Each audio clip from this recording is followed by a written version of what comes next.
Hello ဒီနေ့ day 4ပေါ့နော်ကျွန်တော်စာဆွဲလိုက်ကြအောင်ပထမဆုံးဆွဲမယ့်ပတ်တန်ကတော့ shuttle လို့ခေါ်ရပေါ့နော်လို့ကျွန်မပေးထားတဲ့အတိုင်း line ဆွဲမယ်ပြီးတော့လေ line နှစ်ကြောင်းကပ်ပြီးတော့ခလဲမှာ line နဲ့ခြားတာပေါ့နော် per line ပုံစံပေါ့နော်အဲ့ဒါတစ်ကြောင်းသွားမယ်ပြီးကိုကြိုက်တဲ့အနေထားသွားအဲ့လိုပဲ၃ကြောင်းဆွဲမယ်ပေါ့နော်ပြီးလို့ရှိရင်ကျွန်တော်တို့လွတ်နေတဲ့နေရာမှာကျွန်တော်တို့ဘာပုံစံဆွဲဆိုဟိုပါပေါ့ zigzag ပေါ့နော်zigzag အဲ့လိုမျိုးလေးဆွဲမယ်ပေါ့နော်ဒီအောက်မှာလည်းအဲ့လိုမျိုးပဲzigzag ပြီးလို့ရှိရင်ကျွန်တော်တို့ဒီကြားထဲမှာတို့ line တွေထပ်ဖြည့်မယ်ဘယ်လိုဖြည့်မလဲဆိုတော့ကျွန်တော်တို့ဒီမြင်းဟွာဆောင်းလေးတလားအခုကျွန်မ straight တဲ့အတိုင်းပေါ့အဲ့တန်လေးပဲဖြည့်သွားမယ်နော်အားလုံးလေးဒီအောက်ပိုင်းကဟာတွေအရင်ဖြည့်မယ်နော်အပေါ်မှာလွတ်နေတဲ့အကွက်ကြတော့ကျွန်တော်တို့သူနဲ့ဆန့်ကျင်ဘက်ပေါ့ဆန့်ကျင်ဘက် line လေးတွေကိုဖြည့်မယ်နော်ကြည့်ပြီးလဲဆွဲကြည့်နော်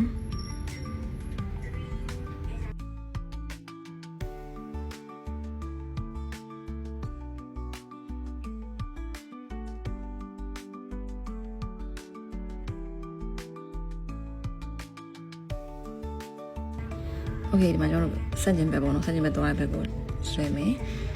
တူတူပဲကြားထဲမှာလည်းအကုန်သူ့ရဲ့စန့်ကျင်ဘက်တောက်လျှောက်သွားမယ်နော်ဆွဲကြည့်နော်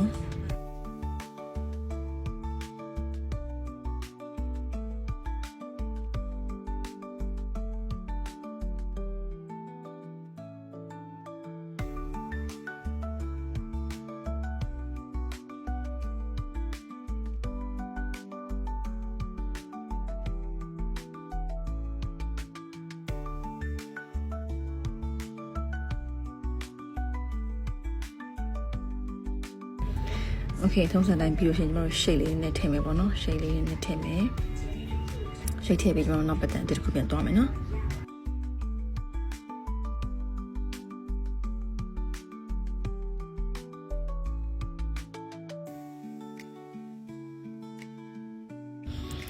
โอเคကျွန်တော်တို့ shade လေးထည့်ပြီးပြီဆိုရင်နောက်တစ်ခု nipper ဆိုတဲ့ပတ်တန်ကိုတော့မယ်နော်ဒီကောင်လေးရိုးရှင်းမယ်ဒီ cycle လေးတွေကို random ပဲပေါ့နော်ကိုအဆင်ပြေနေရချမယ်ကိုကြိုက်တဲ့နေရာချတိကျမလို့ဘူး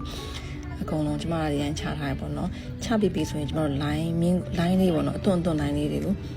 အစင်ပြေတစ်ကြောင်းရင်ဆွဲလိုက်ဆွဲပြီးပြီဆိုရင်သူ့နောက်ကနေလိုက်ပြီးတော့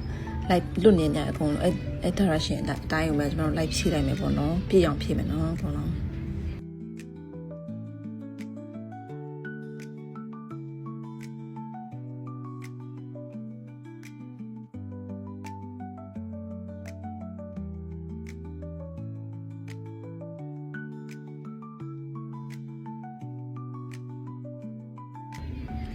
အခုပြည့်သွားပြီဆိုရင်ကျွန်တော်တို့ shade လေးတွေထည့်မယ်ပေါ့နော်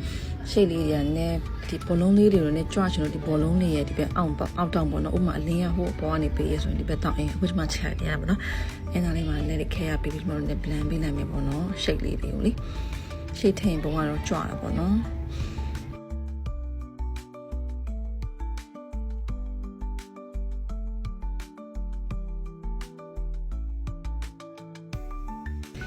နောက်တစ်ခုကကြောင်ခွာပေါ့နော်သူကလည်း direction တစ်ခုထဲပဲကျွန်တော်မြင်းနေတဲ့ကိုယ်လေးဆွဲမယ်ပြီးရင်ကြားထဲမှာ zigzag ပေါ့နော် zigzag ပုံစံလေးတွားမယ်ပေါ့နော်အဲ့ဟာဘတ်တန်းလေးပါနဲ့တူလို့ chapter 2ကမမိလားမသိဘူး chapter 2မှာတော့က day 2မှာတော့ဟောပေါ့night break ဘတ်တန်းနဲ့တော့ဆင်နေနော်သူကလေ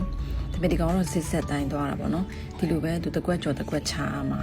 မင်းနေလိုက်ဖြည့်မယ်ပေါ့နော်သူပတ်တန်တစ်ကွက်ကြော်တစ်ကွက်ချာမှာဒီကောင်ကလေ zigzag ဖြစ်တဲ့အတွက်ကြောင့်မင်းဖြည့်ချင်မှနည်းနည်းလေးမားတတ်တယ်နော်ကျမဆိုလည်းခဏခဏမားအခုဒီကောင်ကျမမားတော့မယ်အဲ့ဒါဘာမှမဖြုံနော်မားလဲဒီရန်ဆက်ဆွဲပြီးကျမတို့အဆင်ပြေအောင် shake လေးထည့်မယ်နော်ဒီမှာဆက်ဆွဲပြီးပါဒီမှာဆိုကျမဆွဲနေနည်းနည်းလေးမားသွားအမှန်ဟိုဘက်အကွက်မှာဖြည့်ရမှာကျမဒီဘက်အကွက်မှာ